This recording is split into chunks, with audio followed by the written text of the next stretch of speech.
We're live. It's Friday, as usual. I'm Snowball.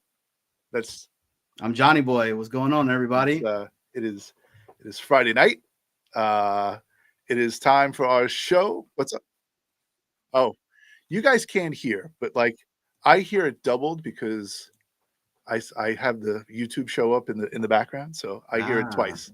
Um very very special guest this evening. Um Former New York Jets guard Lamont Burns joins the show tonight. So I'm very anxious to get started with this. We're going to play the intro and then we're going to get right into it. So hang in there, folks, and let's go. Yo, we rolling deep with the Jets on the rise. A team full of dreams under these bright skies. The world is our stage, we ain't gonna hide. Green and white till we die. Jets worldwide, wide. Johnny Boy and Snowball in the zone. Yeah, we're family here, never alone. Jets worldwide, this is where we shine. A true dedication, victory's our sign. Green and white forever, we in our prime. You know we gon' ride, just give it some time.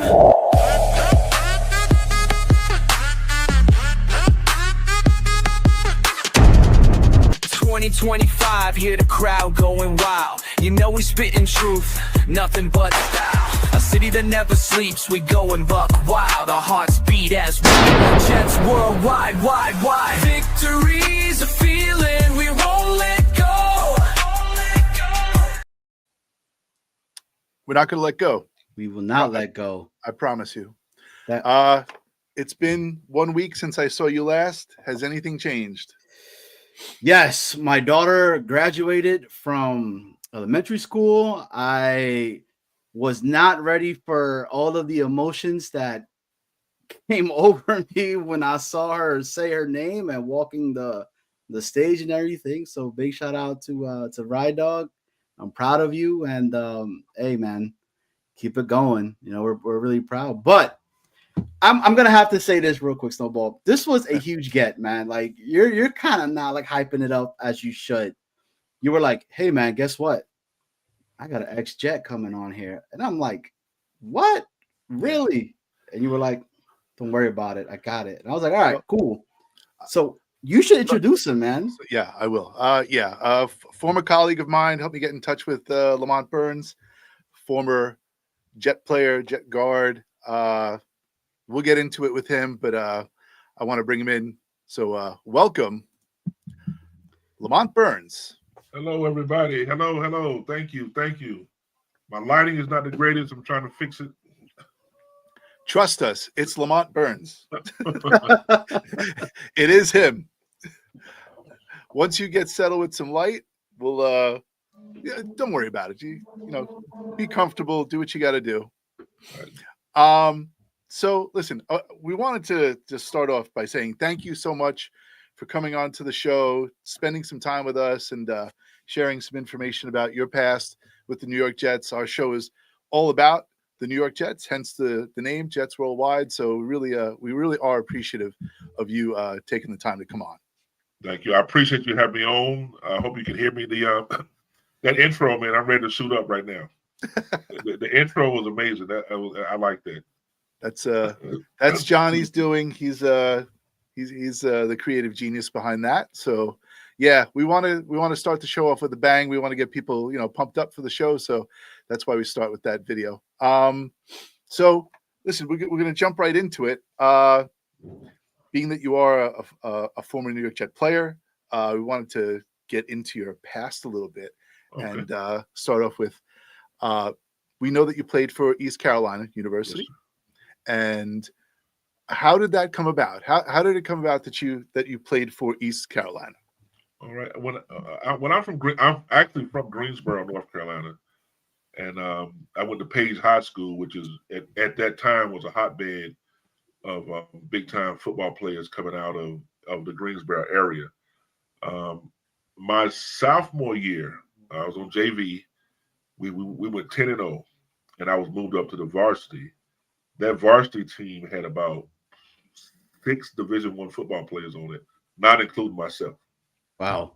And we made it, actually, when I got moved up, we made it to the state semifinals against a team out of Charlotte. I don't remember the team now. I'm having a senior moment. But we made it to the state semis. I was playing football in late November, early December. And we lost that game 7-6, or we would have been in the state championship that year, my sophomore year. What happened, they put me on the kickoff team. And when we scored first. And we were up. So when we kicked it off to them, I don't know what came over me. At that time, I was a thin. I wasn't a big lineman. I was a defensive end. I was about maybe 185 soaking wet. Mm-hmm. But I was mean. But we kicked off, and I beat everybody down the field. The guy from Charlotte, it was West Charlotte. No, Charlotte. It wasn't West Charlotte, but it was a team in Charlotte. Mm-hmm. He caught the ball, and I hit the heck out of him. As soon as he caught the ball, I knocked him in. I jumped up, and I was like, didn't know it at the time, but Mark Gastineau, I would do this goofy dance. I was so excited, and Coach Dale Steele, he may be on tonight. He's still affiliated with East Carolina. Okay. He was at that game scouting other players for both teams, and he jotted down my name, and he sent me a letter early in my junior year, and started building a relationship. But it came from that game, that play, literally that play. That's where East Carolina came about. So that play sparked your relationship with East Carolina. That was it. So when you went to East Carolina, what position did you play there when you started off? Oh man, I ended up playing about 10 different positions. Okay. And if I can, I'll go through each one. Sure. What happened. Of course. When I got there, I was a defensive end, but I didn't realize, and a lot of if any young people that want to play college football and think about playing college football, when you're recruited, they tell you everything. They love you. They tell you all kind of things.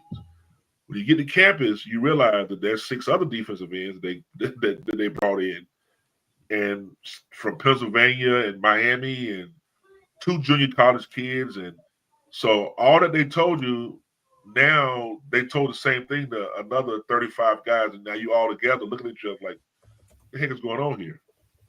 So I played defensive end, but like I said, there was a lot of competition at defensive end. But I held my own with against everybody else. I didn't play my freshman year, but I ended up being a scout team player of the year at East Carolina as a true freshman at defensive end, because again, I just believed in beating the heck out of whoever.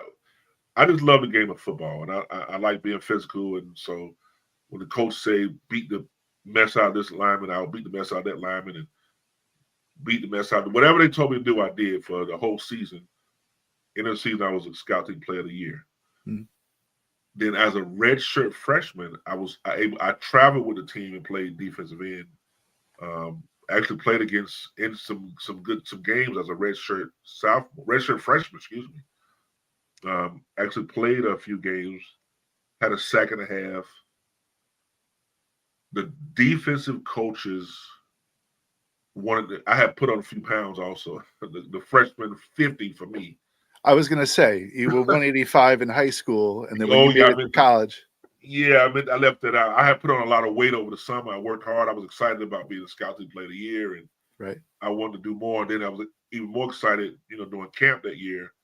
But during camp that year, I played D tackle. I moved from end. They tried me a middle linebacker, outside linebacker, but found that they had me settled back in at my defensive end and at nose guard and at the 3 technique. Both were new to me, and I didn't like it. I'll be honest. The trenches is a whole new world. It takes some time to get used to being in those trenches. When you're a linebacker or end, you just run around a tackle or running free. But when they put you down in the trenches, them double teams coming. Yeah. As a defensive lineman, I didn't like it. I did what I had to do, but I wasn't. I'll be honest. I didn't play great. I was tough at the point of attack. I was physical, but I had a hard time reacting to the plays. So after my redshirt freshman year, Clifford Yoshida, who was Bruce Smith's coach at Virginia Tech, he put me in his office and he said, Burns, you're not a defensive player. And I remember the tears. I actually cried because all I knew was defense. My nickname was Dirtbag. I was always been a nasty, dirty player, and I always thought that was because growing up, Lawrence Taylor, Mean Joe Green. I wanted to be those guys at defensive end, and now he's telling me I can't play what I loved. Ed Too Tall Jones. I can't. That was my main man right there. I was unfortunately a Cowboy fan as a wee child. Okay. But Coach Yoshida told me that I wasn't a defensive player. I remember I cried and I walked out of his office. He laughed. He said, "Get back in here." Yeah. And Coach Yoshida said, man, he rest in peace now. He passed away. Coach Yoshida said, if you go to offense with your same mentality, same attitude, and learn, you will play professional football. Serious. Wow. I looked at him like, I don't want to curse or not. Oh, you can if you want. You can. You're good. And I was like, I was thinking to myself, you lying. You just want me to. You just don't want me to be on defense. So you send me over there with those fat guys. I don't want to go over there. I don't like O linemen. I don't want to be. I didn't like O linemen. I didn't realize what a brotherhood it was. Why didn't you like O linemen? I was a defensive guy. I thought they was fat, lazy, greedy, nasty. You thought they were soft? And soft, which I realized, no, we're not. I thought we like when we're doing tackling drills and all the D-line drills and everything is physical.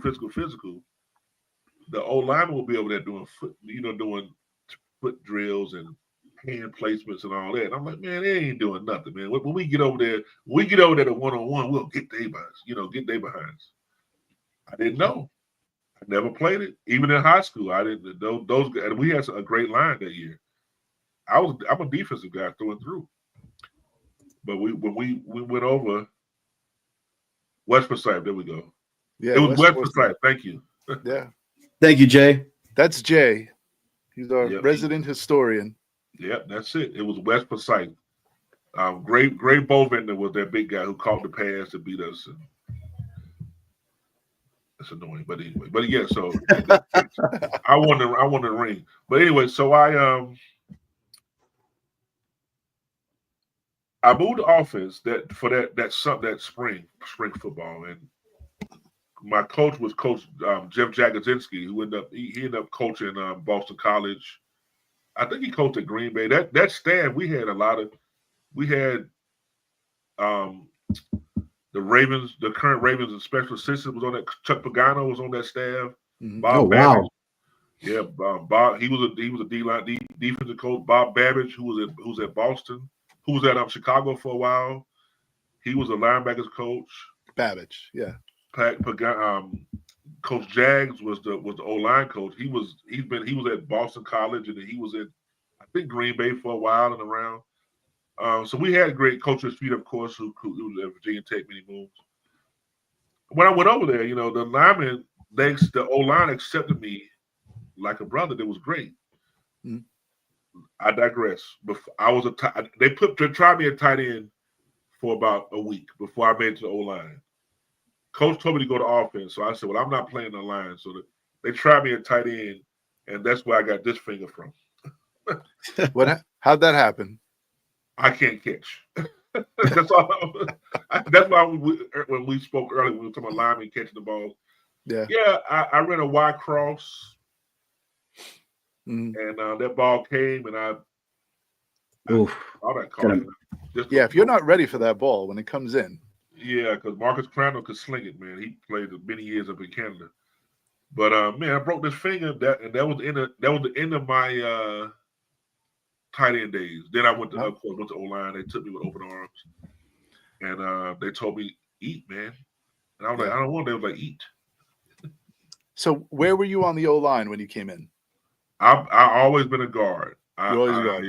They put me right at guard. I was behind some real good players. Terry Tillman, who's one of my mentors, taught me the ways of the line. Mm-hmm. He made me feel comfortable being a nasty, dirty lineman. Coach Jack Kaczynski, they loved it. They used to love, because I would do things in practice. I mean, I would finish a block and then I would actually teabag a guy, and they would go nuts when I did it. It was like they loved it, you know. Or I would, you know, we would score, we would get a good double team, and the running back would score, and I would dance like I just made a sack, you know, things like that, because I didn't realize, man, how important the offensive line is to everything that goes on the offense. That's the get to what we're here for. That's what makes me so excited about this particular Jets team. My God, those two tackles. So Lamont, I wanted to ask you this really quick because you kind of hit it, right? And talking about the current line right now, and I think you stated that they had you playing different positions and everything like that. So you've kind of seen it on both sides, special teams, the offensive side and defensive side as well. Then you have a player like AVT, right? Yeah. The Swiss Army knife that's on the current Jets. This is awesome because I've always wondered this. So your position was a guard. He's a guard. How difficult is it moving from guard to playing one of those tackle positions?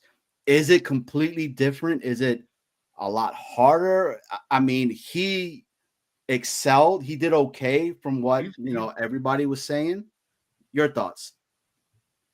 It's, for me, I think he may have dabbled with some tackle in college, but for someone who's never really played tackle, when you get put on that edge, man, left or right tackle,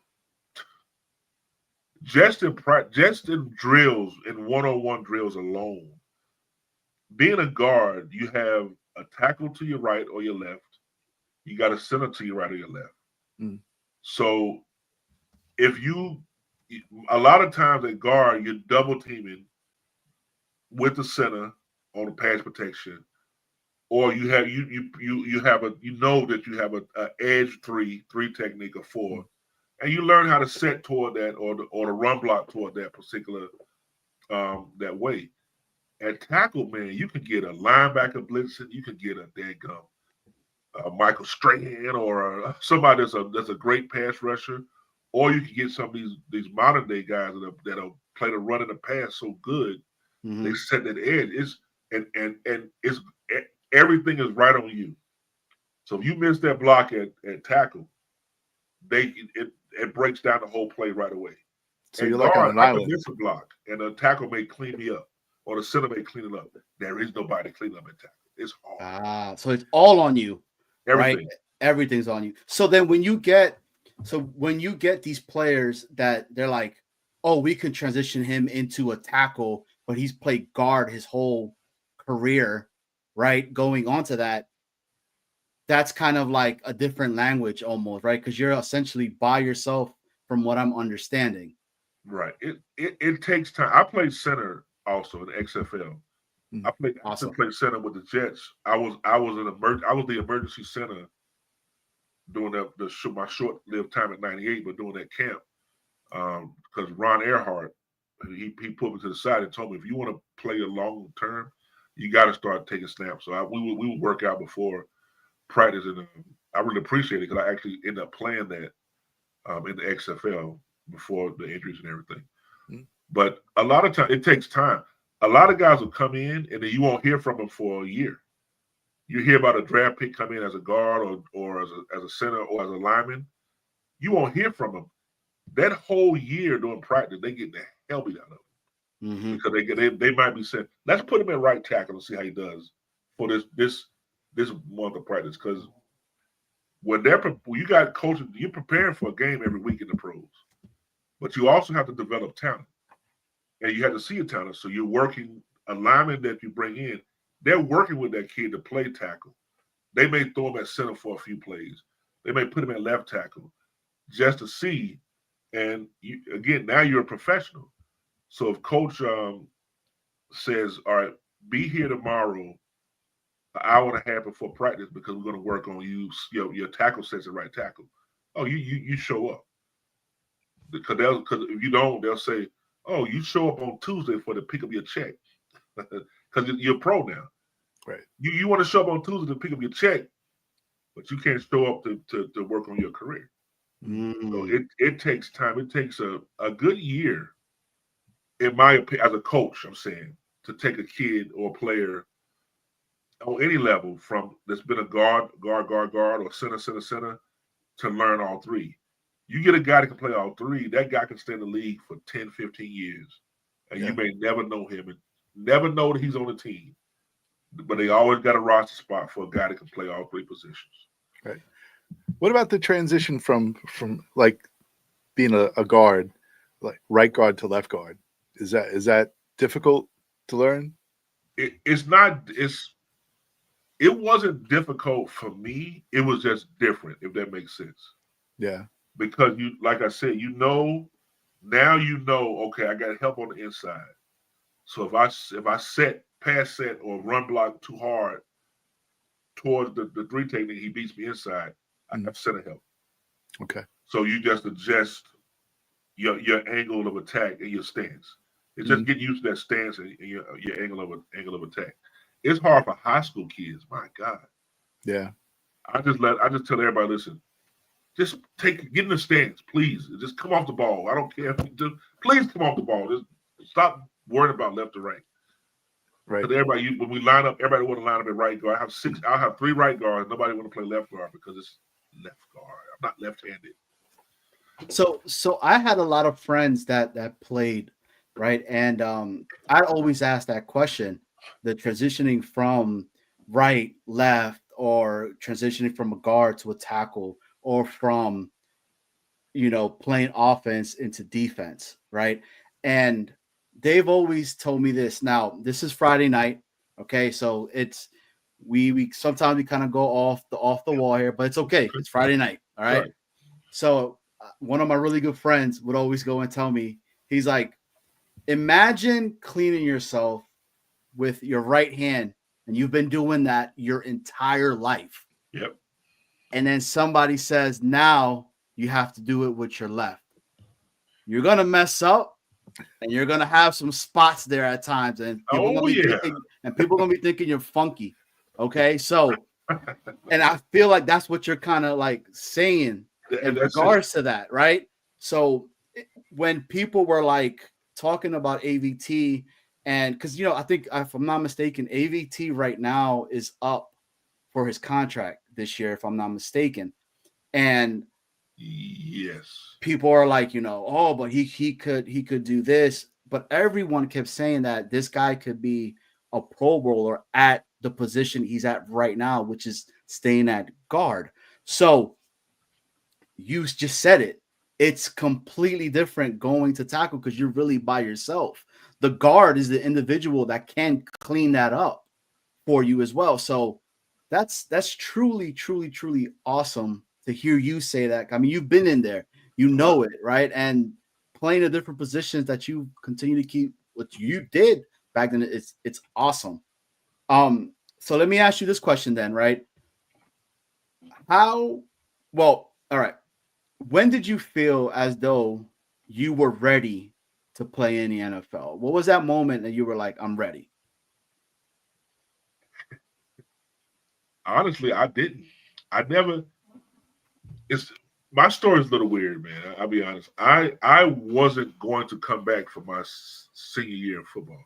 I graduated early from college. My mother always told me, go get your education. I graduated early.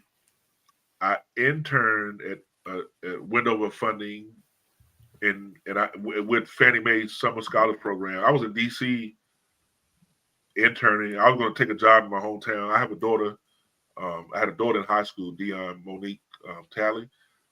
So I had a responsibility. So my whole thought process was football and education was a ways to an end. But I never really thought about playing pro football. Even though my whole life I prayed, I prayed to play pro football, and I didn't know why. That prayer would always come when I was praying because I wanted to play pro basketball, but that's here nor there. But I would always pray about football, but I didn't really want to play pro football when it was time. When it was getting time, I wanted to have a good senior year. I did my intern. I wanted to graduate, and I wanted to go get my job at Wendover Funding and go home and take care of my daughter and start my life down in Greensboro. But Coach Logan, he said, "Son," and that's how Coach Logan talks, man. He just like he pulled me outside and said, "Son, do you know that there's teams coming in here every day asking about you?" And just like with Coach Yoshida, I was like, "Yeah, right. You just want me to come back because you can't recruit. You don't have another guard to come in." That's what I was thinking, but I didn't feel that way. I love Coach, so I was like, "Yeah, I hear you, Coach, but I got this job, you know."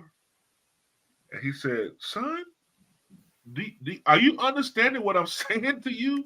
There's NFL teams coming asking me, head coach, about you playing for them."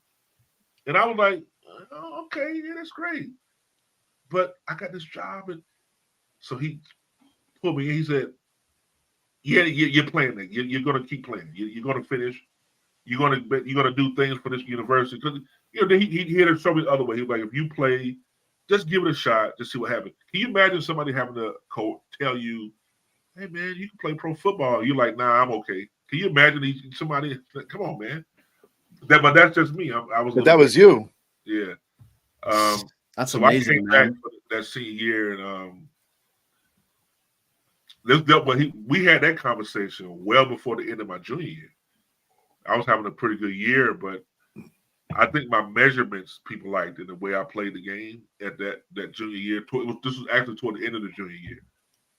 I think it was my measurements and some of the things that they liked. And they were like, "Man, this guy, maybe he can play." So you came back for your senior year. So I came back for that. It was to me, it was an extra year because I had graduated. But me being, I'm still a student and I love sports, but no one really loves practice. So of course I made a couple of night classes while I was working on my master's degree, which I ended up getting it 2 years ago. I completed my master's, but during that time I was taking a couple of classes. Because you're on scholarships, you got to stick. So I took they were good, important classes, but I made sure they was at night. So when it was time for practice, I was well, I gotta leave now. After we did team, I didn't want to stick around. I'm out of here, you know. So you took that senior year, and then how did it come out? Like, did you declare for the NFL? Like, who told you? Was it you? Was it your coach? What happened? No, after the season, I got invited to the NFL Combine, and that's when I was like, "This is real." So now, we at that point I had made up my mind I was going to try to give it a shot. I did not know I was going to get invited to the Combine. So you train and prepare for that, which was a whole different type of training. Let me ask you, how did your family react to that? Listen, man, I'm from old country. I'm old country boy from North Carolina. Yeah. My father was a hard worker, man. My mother was both of them rest in peace recently. My mother was a nurse and a nurse professor of nursing also.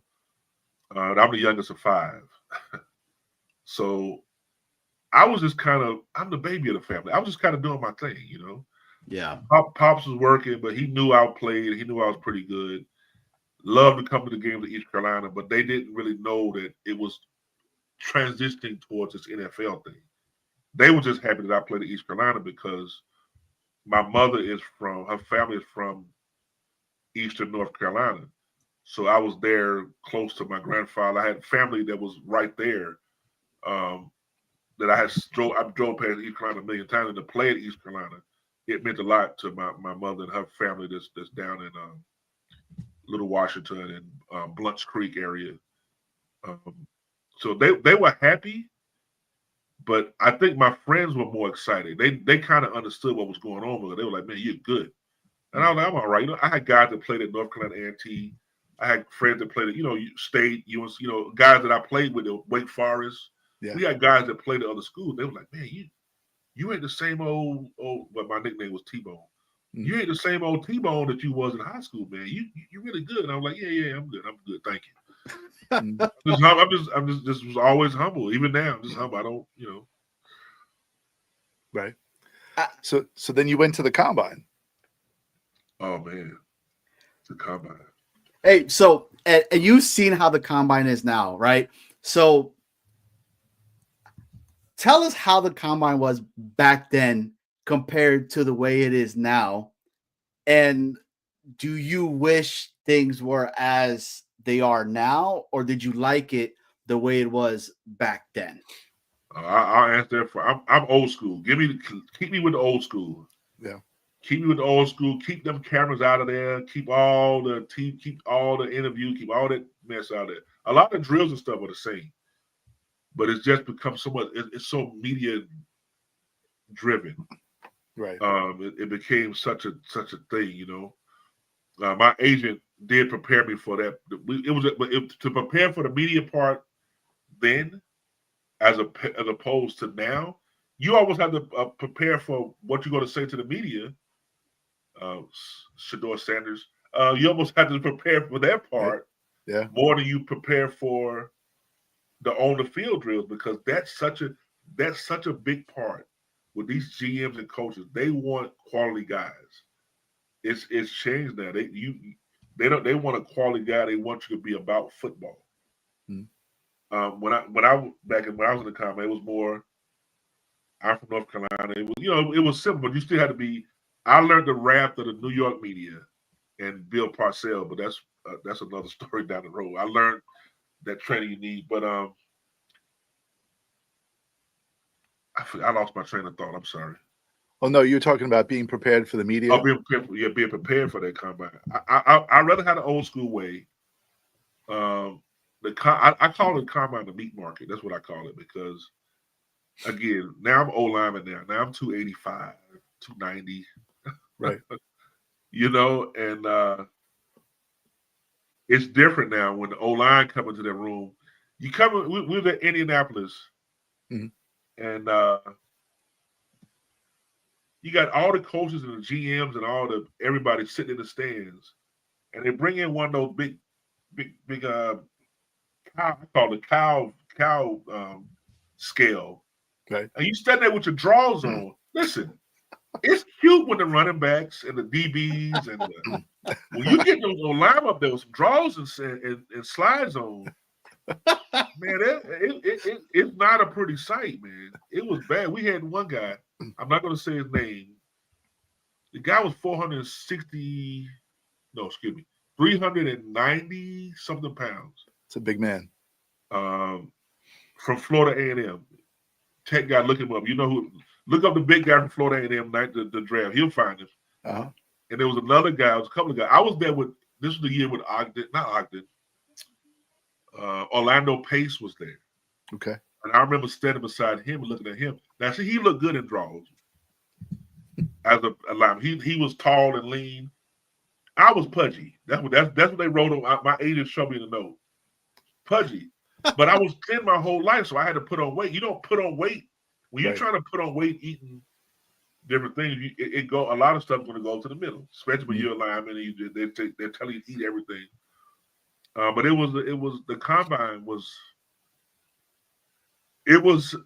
the biggest job interview I've ever had. And when I talk to players now, I do talk to some guys that's trying to go and do things. I tell them the interview part now is what's important. When you go to each team and how you carry, like they'll watch you how you carry yourself through the arena when you're walking around. Mm-hmm.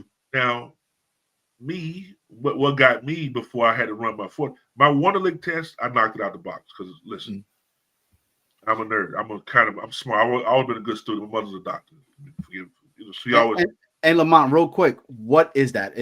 Real fast.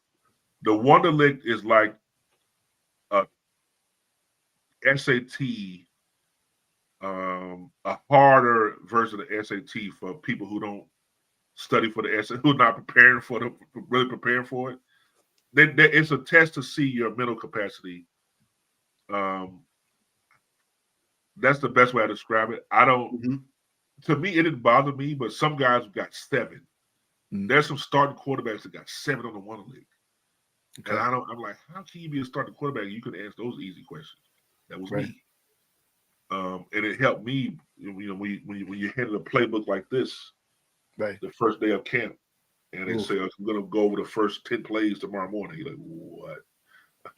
What 10 plays? 10 plays is 7 different defensive fronts. And so, but that's what you have to be. The one league is, that's why they give it to a lot of guys to see how can you think. You just throw it in the room and, okay, take this test right now. Okay. And I tell you, sidebar, the Giants, when you go, and they still do it to this day, they give you 100-question test when they call you in. I mean, you just walk with the combine. Everyone, all the teams are set up in rooms. It's just like a big job interview. And I don't think they did. I don't think so. They may have. I don't know. I haven't heard anything about it. But you walk around and then you got GMs or you got runners that'll grab you and say, "Hey, I'm such and such from Kansas City Chiefs. Can you come and talk to us?" Or I'm such and such from Indianapolis, any team. They'll grab you right from walking around. It's like a big job interview. Yeah. I had a stack of hats like this when I came over. Wow. I interviewed with that many teams. I had So you didn't set up interviews. They were just like on the spot. On the spot, man. You got to be you walking around, or they'll call your room. This is before the cell phone era and all that. They'll call your room. Well, we had cell phone. We didn't have it. They went like now. Mm-hmm. They'll call your room, but a lot of times they knew who they wanted to talk to. They had runners going all around. Wow. So you might get, after you run your 40, or after you go do your medical, they may say, "Can you see us? Can you, the medical doctor? You pass that, he'll call the GM or the assistant coach. Say, okay, yeah, his knee's okay. I had a knee issue. The knee's fine." Right. And the next thing you know, okay, you're gonna meet with the Kansas City Chiefs, Cincinnati. I was a Cincinnati Bengal, by the way. I was a locked and stock Cincinnati Bengal. Oh wow, okay. We get to the draft. I'll tell that story a little later. I was a Bengal. I knew I was going to Cincinnati, but it didn't work out. Thank God. So you got this stack of hats, right? Pullovers. So let me ask you this then. Was there a team that you wanted to be drafted by? And if so, which one and why? I wanted to be a Dallas Cowboy. Who don't want to be a Dallas Cowboy? Man, when you're from North Carolina, during my time, it was the only team you really saw on TV was the Dallas Cowboys, America's team. But that's they was always on the national channel. I grew up a Tony Dorsett fan, Danny White, like I said, Ed Too Tall Jones. So I was a Cowboys fan. So I was like, I want to be a Cowboy, but I didn't go into it. They never spoke to me. They never wanted me. I wasn't big enough. Remember, that was when they had Nate Newton and Eric E. Dub, my fraternity brother Eric Williams, and they wanted big giant linemen. I was new to being big. They wanted guys that's been big and nasty their whole life. Larry Allen, may he rest in peace. Another one of my guys I followed when I became a lineman. I want to go to the Cowboys, man. I ain't gonna lie, and I'm not. I'll also be very honest. I want no parts of the Jets or the Giants because growing up, I was afraid of New York. Ah, okay. So I was here every summer. I was here, supposed to be here. There's a few summers that I didn't quite make it because of illness. So the family would be here. I was home. I couldn't do that. I didn't. My grandmother had a newsstand on 138th Street in Lenox Avenue, right by for years. My uncle was a principal in the Bronx. Yeah, it's a BX. Lamont did not like coming. I would get nauseated when we got to the Jersey Turnpike. Literally sick. I couldn't. That stinking gas smell in Newark when we get, with the gas refineries. Oh no, we know. The graffiti. It's too many people. There's no grass. Everybody is mean. It's fire trucks every 2 minutes. And then during the 80s, to see those little yellow, the orange tops on the ground. That was when I was like, I'm never coming back to this place again. Because my grandma, even though she owned the business, she stayed in Nights housing on 125th and get with the cross streets, but it was nicer houses, so the little park area, a lot of people smoking crack down there in the 80s. And I seen all the little valves. Yeah. So I didn't want to come to New York. But yeah, to answer the question, the Dallas Cowboys. Okay. So Cowboys you wanted to go to, but do you want to get into the Bengals story? Yeah, after the Bengals, they really liked me. And I don't remember the O-line coach.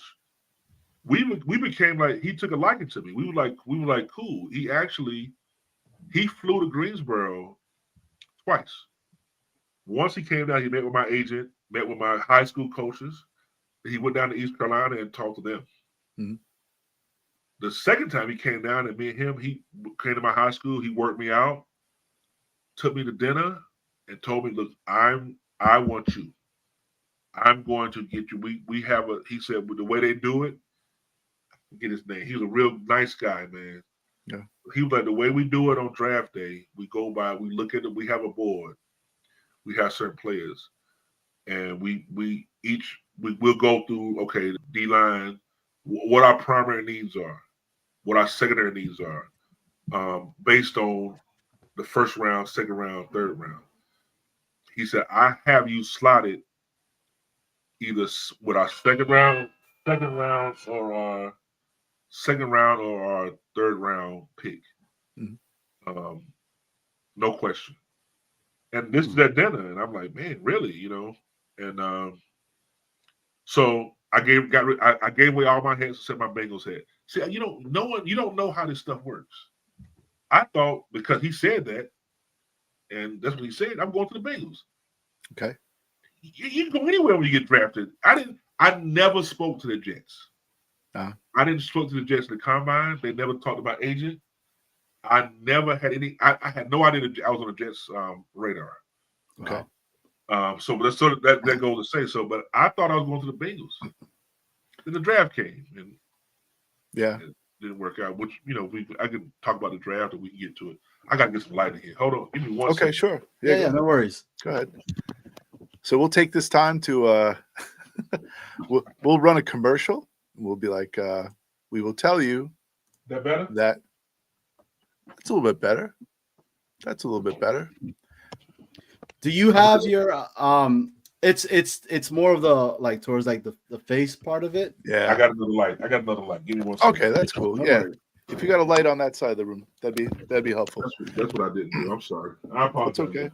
No, that's okay. You're good. This has been awesome. Like I'm really learning a lot about that. So what was really cool in regards to this is understanding that the guard to playing tackle, it's not as easy at what made a lot of people thought it might have been for AVT. Yeah. Right. So like he's saying it right here. You're literally by yourself. You're in the island. You're setting the edge. Yeah. People just think that, go and do it. So for him to go ahead and crystal clear looks great. Yeah. So, going from that, and people are just like, oh, this guy's a bust. Because with the New York market, right? That's how they are. That's how you're automatically a bust. This guy was not good. He's not going to be this. He's not going to be that. Blah, blah, blah. And all that. And Mr. Burns is literally telling you it's difficult. You're by yourself there. At least, right? You have the guards that could clean it up and whatnot. You don't have that when you're a tackle. So left tackle. That's why they get so much money. Yeah. The blind side. You gotta protect the blind side of the QB. The quarterback that's the money. That's the money of the team. Right? So kind of going back into the draft, right? So you're here, you're thinking, I'm going to Cincinnati, I'm gonna become a Bengal, right? But then you're drafted by our beloved New York Jets. They made the call to you. Do you remember that conversation? What was going through your mind at that current moment? Were you thinking of those tops that you remember seeing and everything like that? I'm gonna tell you the funny story, and I know I told y'all. I said, man, I gotta leave, but now that I had a platform, I don't want to leave anything out. I want to make that's why I may be long winded, but I want to some of these things I haven't told anybody. We appreciate that. So draft day comes, and I'm thinking I'm going to first day, first, second, third round. Then I'm going to the Bengals. What happened? There was not a run of guards or centers early. I know the first pick was an offensive lineman, was a tackle. There was a couple of guards drafted in the first round, but it wasn't as that. There was projected to be a couple of more in the first, second round. So my slot got pushed back. Cincinnati coach called me, and I'm thinking, here we go, guys. Get ready. We got to get a house in Cincinnati, baby. We got to get ready to go to Cincy. He called me and he was like, well, and I'm like, hey, coach, what's up, man? He said, man, we're about to make a pick. It's going to be a lineman, but it's not going to be you. We're going in a different direction. This kid out of North Carolina State who, again, going back to what I said earlier, he played center. He was a very good center for North Carolina State. He might have been all ACC center, but he was going to he could center, he could play guard, and because he could do two things, they wanted the other coaches was like, listen, let's give this kid a try. He's been playing longer. This Burns he was a D lineman for 2 years. We're gonna have to train. He's not gonna be with a second or third round pick. You don't want to bring a guy in that you got to still train and this, that, and the other. So, doing what the Bengals do, they drafted the wrong guy. They drafted this kid. Now, I could have told them because this kid was at the combines. Remember I told you about those hats? He was walking around with like a stack of hats on his head. Oh, just stupid. Right. You know, he was loud. He was obnoxious, and I don't know why anybody would want to sign this kid, especially in the third round. He got cut before the season started. He didn't make it through he didn't make it a year. But they thought I might have played a long time, but I made it more than a year. That little bit of time he played. But they thought he was versatile, so yeah, the Bengals have been listen, I'm gonna be the Bengals are the Bengals. Because people say things about the Jets. It's not because of the staff. Jets I know why the Jets are in the position they are. I have inside information, but I can't. Okay. Anyway, you can lay that on us later. The Jets called a 212 number call, and I was like, Grandma? Please be Grandma. Yeah. My father answered the phone. Okay. And because now we went into the second day, and I was like, it's over. I didn't get picked the first day. I hate football. I'm going to work at Windover Funding. I don't want to do this anymore. So now I'm joking, but I was a little down. It wasn't as many people there the next day for the draft party and all that. So the phone rings. My mother had went to church. That was Sunday because the draft was Saturday. No, it wasn't Thursday. It was Saturday, Sunday at that time. My mother went to church. My father was there. Everybody was still happy because I'm going to play somewhere. Yeah. But when the 212 number came across, I was like, I hope it's my grandmother or my uncle or my cousins. Please do not be any one of those two teams. And it was the Jets. And I remember my dad, he's not from New York, but they spent my family was up here before they moved to Greensboro. My family was in New York. My oldest brother and sister were born in Harlem. Okay. They was in New York for a long time. Like I said, my grandmother had the newsstand, so they knew New York. They loved the Yankees, and my dad was in North Carolina wearing a Yankee hat before. It wasn't fitted, but he had the Yankee fitted before everybody. The Yankee hat. Let's go, Mets. Oh no, I'm a Braves fan. Oh, even worse. Stop the interview, man. It's over. Tough year so far for you guys. Bad times this year, but with all that talent. But anyway, so everybody was there. My father was so happy. Now my father's he's a happy-go-lucky man. Mm-hmm. But just like me, he worked third shift. That's why I chose third shift. He old country boy. He was happy, but I've never seen this euphoria. He was so happy. Of course, my brother who was born in New York was happy. My sister who's New York. Everybody is happy and celebrating. And I'm standing like this. I was happy. My agent is calling me. He's all excited. You going to the big city? And I'm like, I almost threw up thinking about it. Right. Damn, New York. But so I said, all right. I said, all right, no problem. Got on the phone, and I remember I'm talking to the New York media, and that's when I first got introduced to the New York media, and I was like, these dudes crazy. Yeah. I mean, the voice, the tone, their voices. You know, New York. It's in New York. Hey, well, what are you gonna do here? You know, we got Parcells here.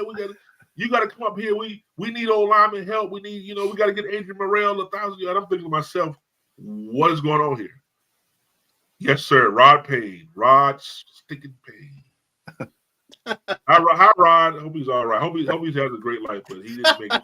God bless, Rod. Yeah, Rod Payne, son of a gun. But anyway, so they I like that people can fact check because a lot of people will lie. They'll get on here and tell stories. I'm gonna tell you the straight up truth, man. I appreciate that. As I know it.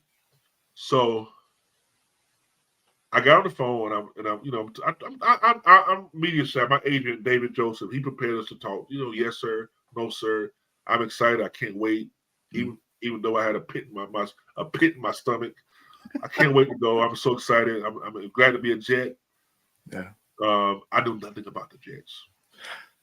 Well, that was going to be a question I was going to ask you. Like when you get drafted by the Jets and they say you're going to go to the big city, do you think you're going to go to New York City, or do you think that you were going to be in Hempstead at Hofstra?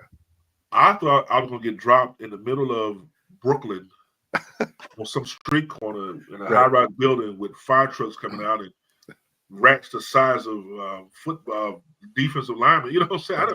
That's all I knew. I didn't know. Again, I'm from Greensboro, North Carolina. Right. Even though I was in New York all the time. You know where I spent most of my time when I was in New York? In my grandmother's apartment, peeking out the window at everything going on, getting dragged outside. You got to go outside to go walk. I do not want to go outside. I want to stay right here. I don't want to go outside. Right. Having to be forced to go outside. I wasn't. Now it's totally different. I love New York. I go to restaurants. I walk the streets. I walk any street in New York. I'm not scared of anything because I can. Right. You learn New York. You mind your business. Sure. But so then Parcells gets on the phone. And okay. That's when get into it. That's when he's like, listen. I ain't drafting one lineman. Telling you now. You're my guy. That's what Parcells said. You're my guy. Get ready to work next week. And then he got on the phone. So we had the rookie minicamp. Right. Now, when I started getting happy is when my agent told me, man, when you're slotted, you're going to get a signing bonus of XYZ.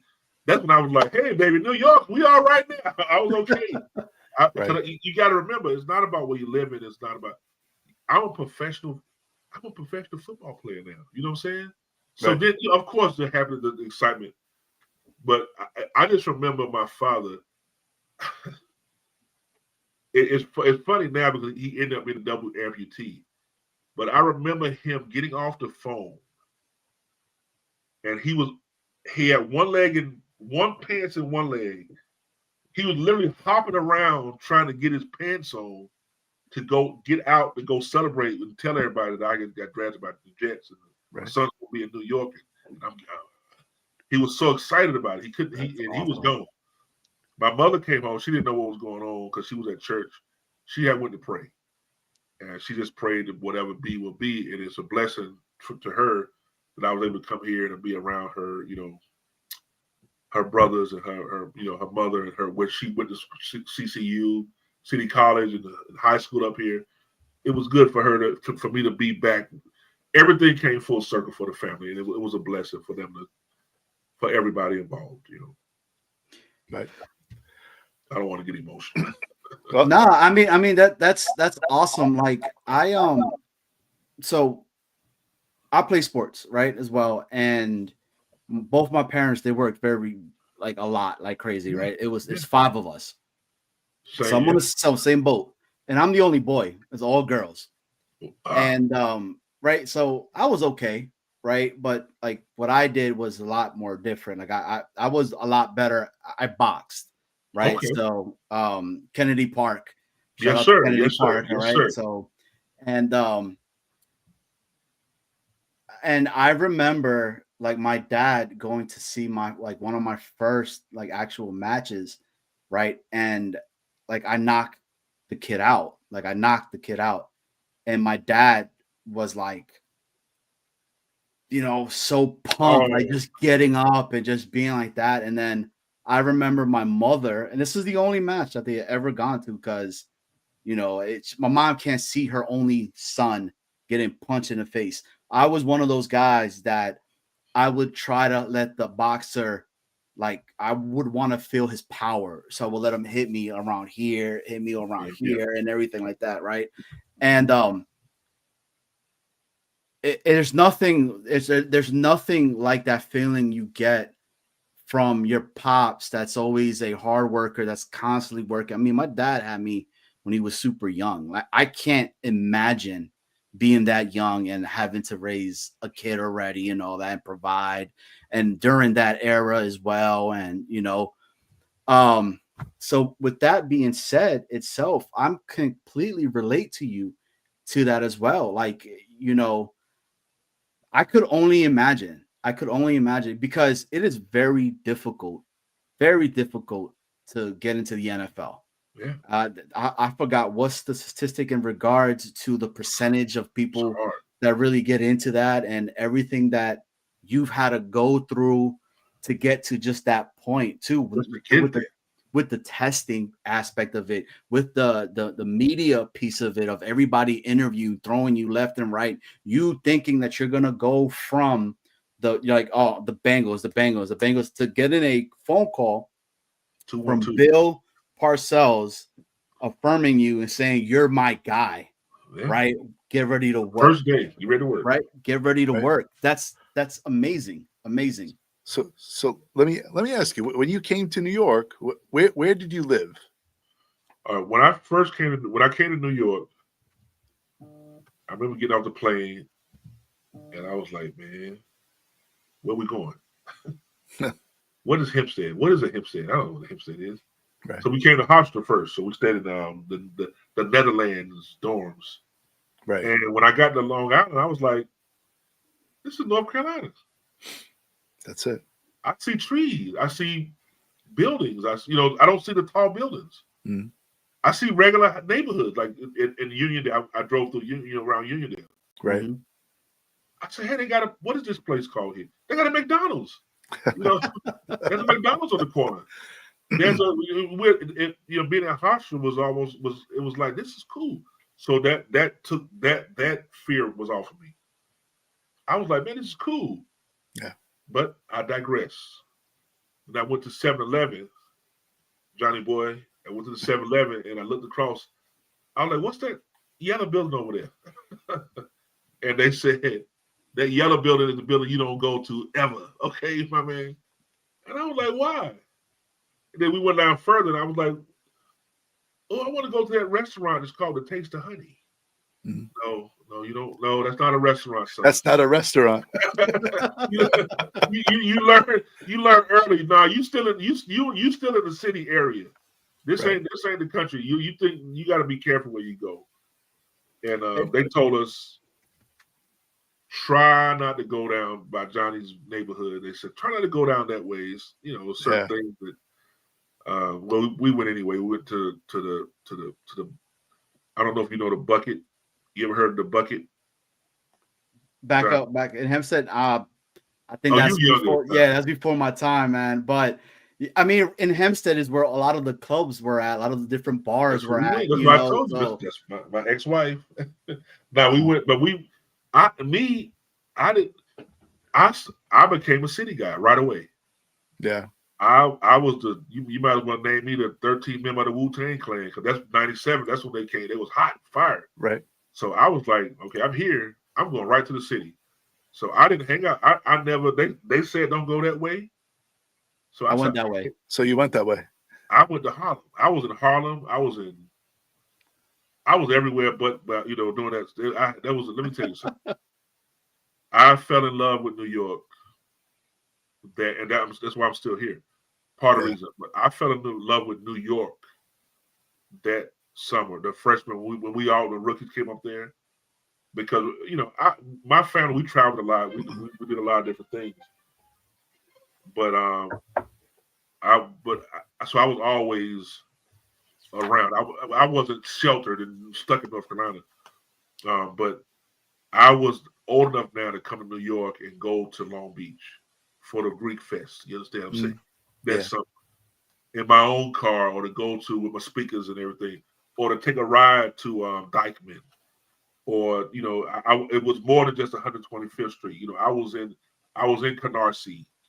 I was everywhere. I spent a lot of time in the Bronx at a particular establishment that's no longer here. But I was in the Bronx. I made friends in the Bronx, so I would get out of practice time and shoot to the Bronx and just hang out in the Bronx all day on 3rd Avenue with the people up there.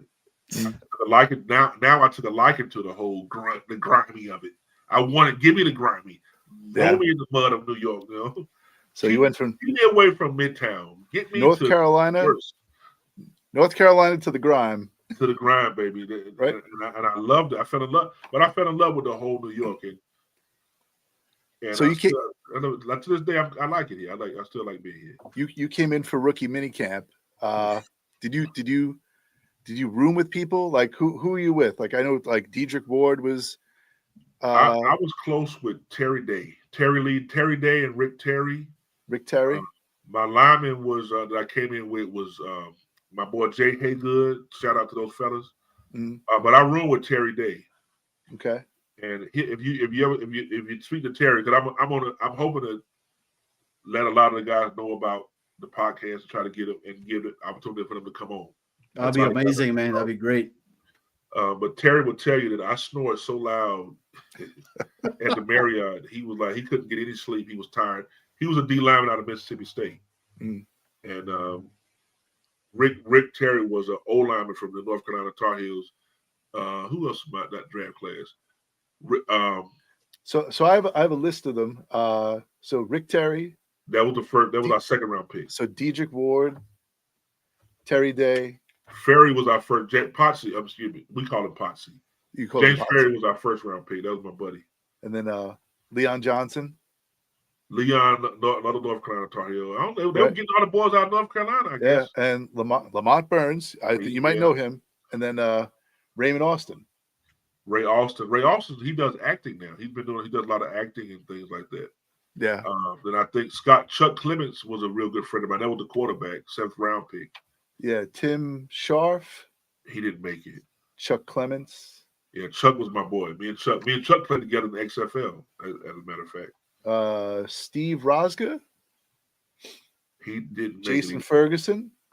Jason Ferguson ended up getting Super Bowl, not Super Bowl. He played with the Cat. He was the most Ferry was the best. He won the Super Bowl. He's a legend in Pittsburgh. But Fergie was from Georgia. Fergie ended up playing for the Cowboys. Fergie had a long career. Yeah. He had a very long career. Parcells took a liking to him.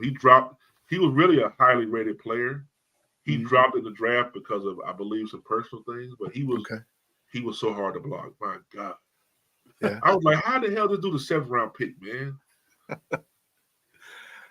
Which tells you that like there's hope for everybody in the draft, right? Like you never know. If you get drafted, Jay Haygood was Virginia Tech tackle. He was very good, and we played against Virginia Tech, East Carolina. Jay was really good. He didn't end up not getting drafted, but he dressed before I dressed. Yeah, he was a tackle.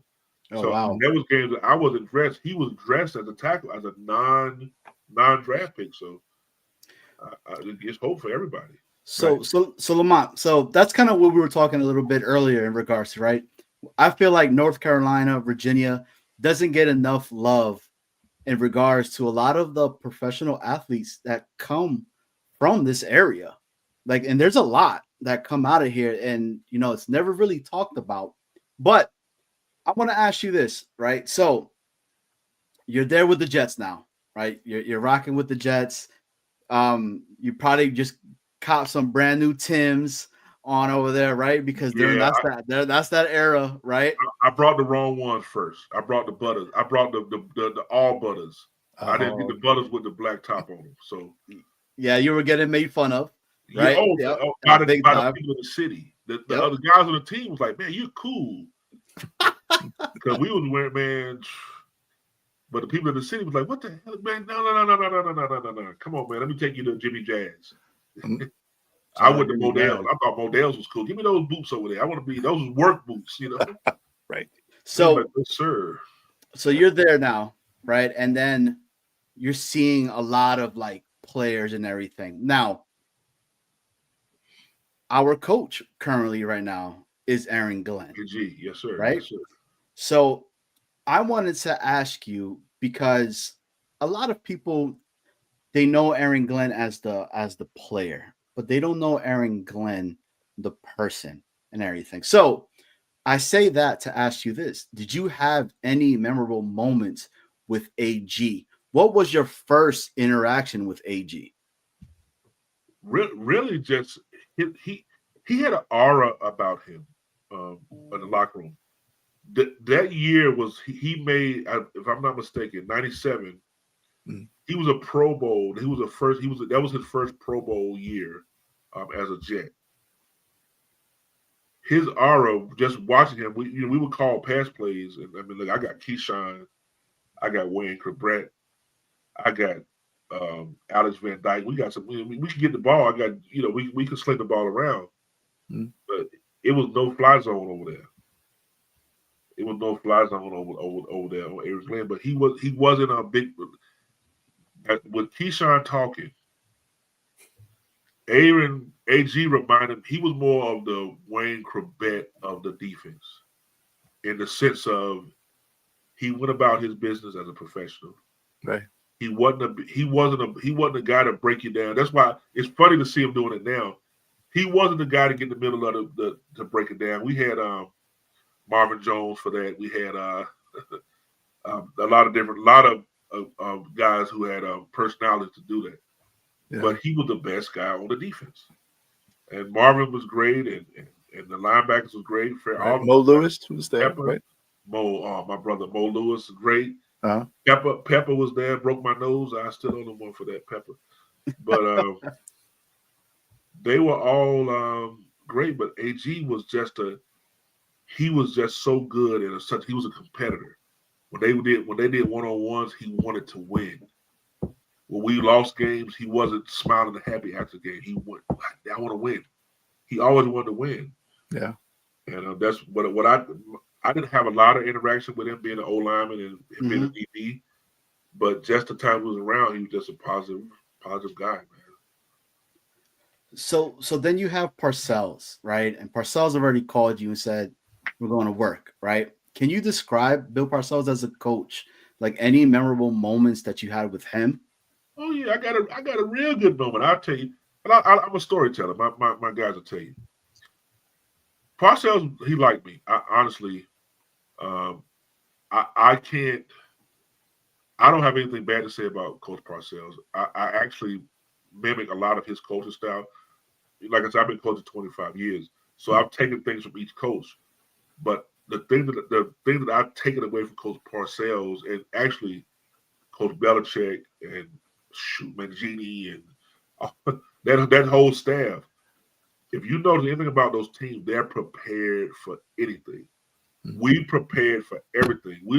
We show up for practice sometimes. It'll be 90 degrees and he'll be spraying the balls down with wet balls. Just so you know, you never know. The ball's wet for the centers. Or we come out to do team and he'll say, put the ball on the 5-yard line. It's first and goal and it's 10 seconds on the clock and we need to score. And that wasn't just for the players. He's doing that for the coaches. Okay. And he would say it, and nobody knew he was going to do that, not even the coaches. So now you had to be prepared. So that's how I am now. I'm very meticulous about preparing for each game, as Coach Parcells was. What he wasn't with the X and O's, he had the coaches staff to do the X and O's. But as far as preparation and motivation, you want to be motivated, you get on Bill Parcells' bad side or his good side. If you're a Parcells guy, you're a Parcells guy. If you're not, you're going to get cut. I don't care who you are. And that was some big name guys. Some of my good friends. Hugh Douglas is he's my fraternity brother and a good friend of mine. He was the rookie of the year. And he got sent to Philadelphia, which worked out for him. Parcells cut him the next year. Yeah. Oh, wow. There was a lot of Marvin Washington. Big Marvin was a great defensive end for the Jets. Parcells got rid of a lot. Parcells got rid of a lot of that team. He turned over a lot of big contracts and big time players. He got rid of because they weren't his guys. What Parcells got, he had to bring in William Roberts, my brother William Roberts, from the play line. He had to bring in, keep Jumbo around. He brought in some guys from New England. Ray Lucas, another one of my good friends. Yeah, he had to get some Parcells guys on that team to teach them how to win, teach us how to win. And we were 9-7 first year. So he's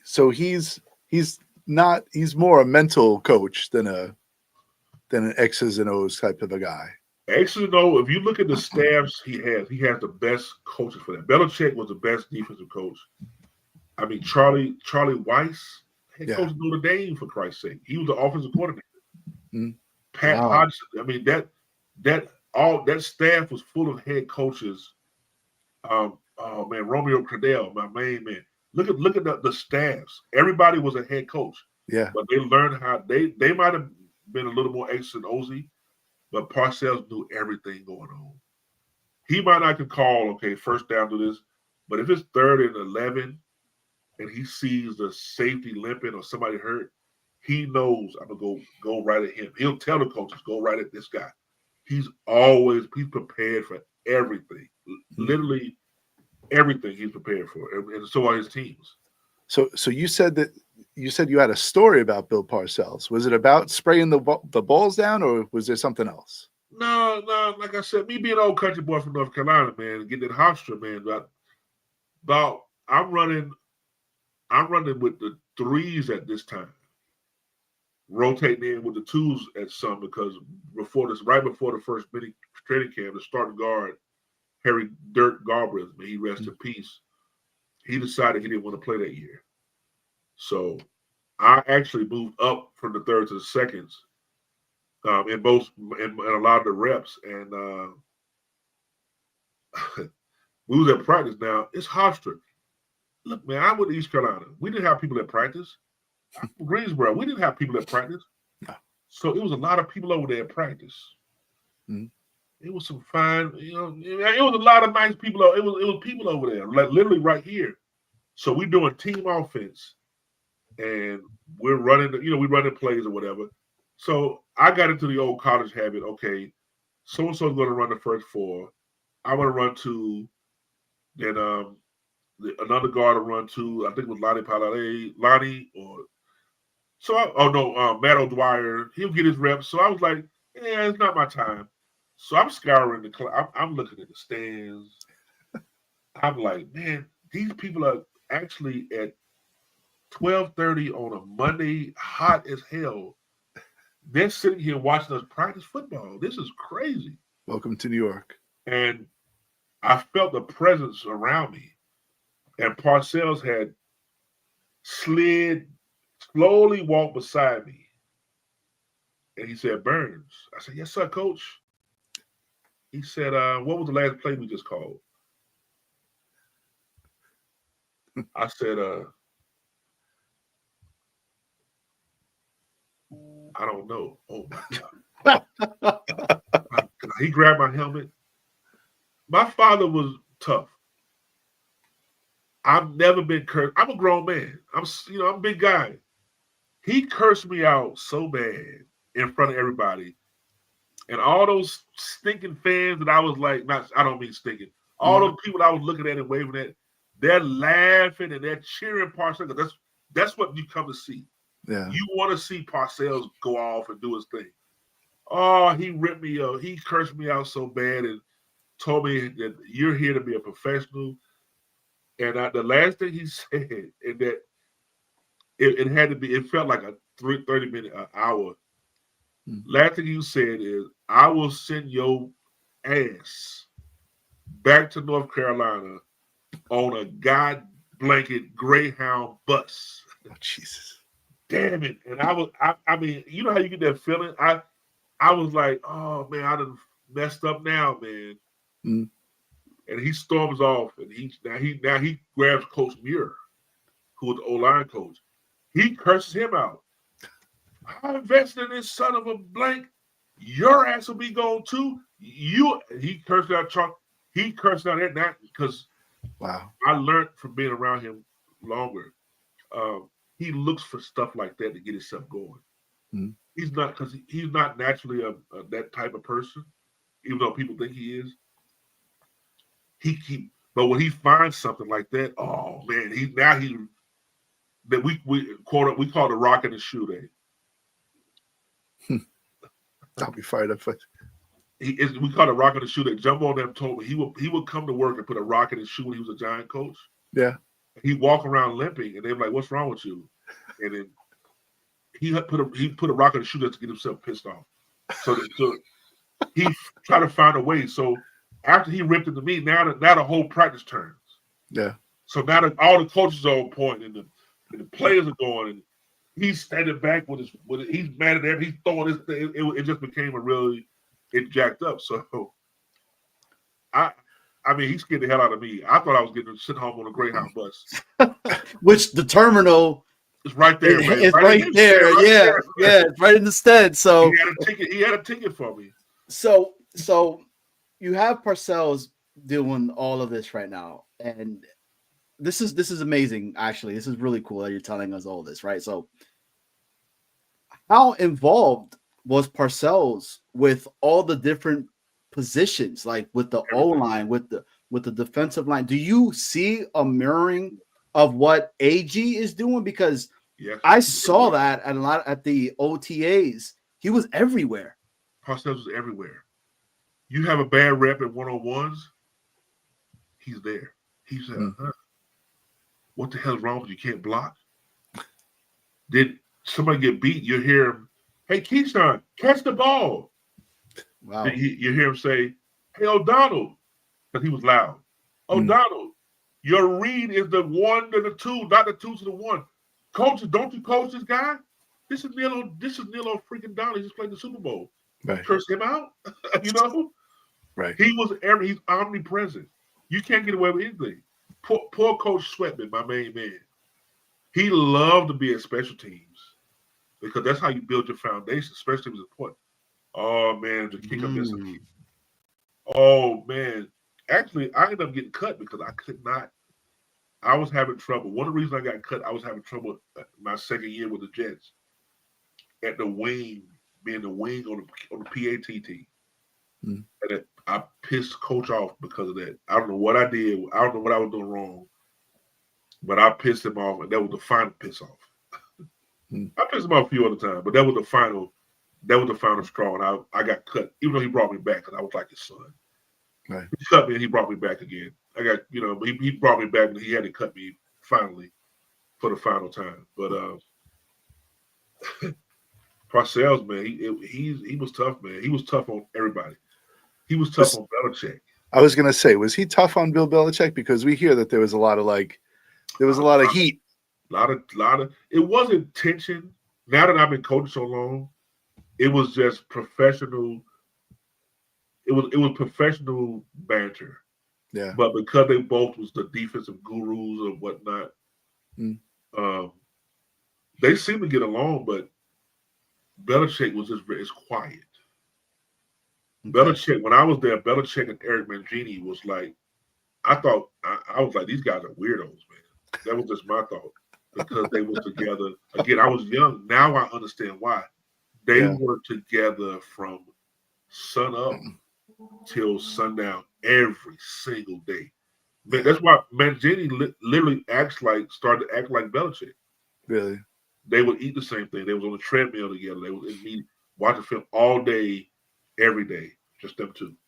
Mangini must have looked like he was like 12 years old when he was there. He was young, right? Him and Scott Pioli.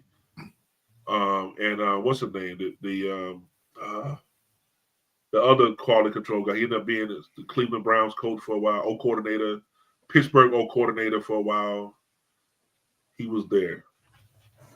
I could Oh, look. man, I'm drawing a blank. I don't have my book with me. I had it with me. Yeah.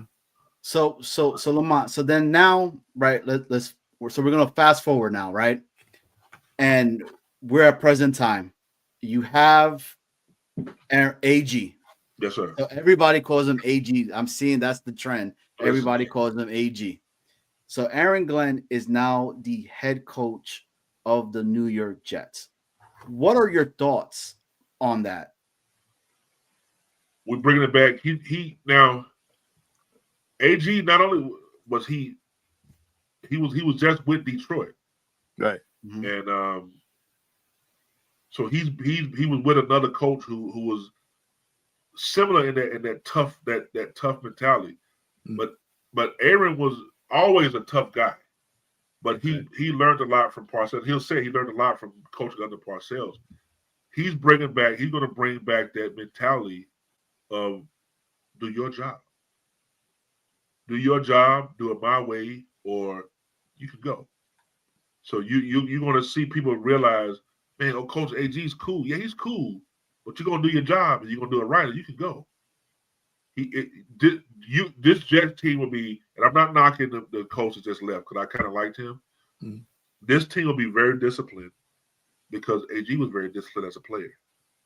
This team will be detailed oriented because that's something he brought from that we all learned as coaches now from that Parcells era, and to be a part of to be a Parcells guy, that's something that you are. You're just detail oriented. They're going to be better than what people think they are, because just like that Jet team, the year before we was 1-15. The next year we're 9-7. We beat Detroit. We're 10-6 going into the playoffs. Right. And that's all because you changed the culture. Everybody had accountability. From, like I said, from the coaches to the daggum PR staff. Everybody was on point. And that breeds winning.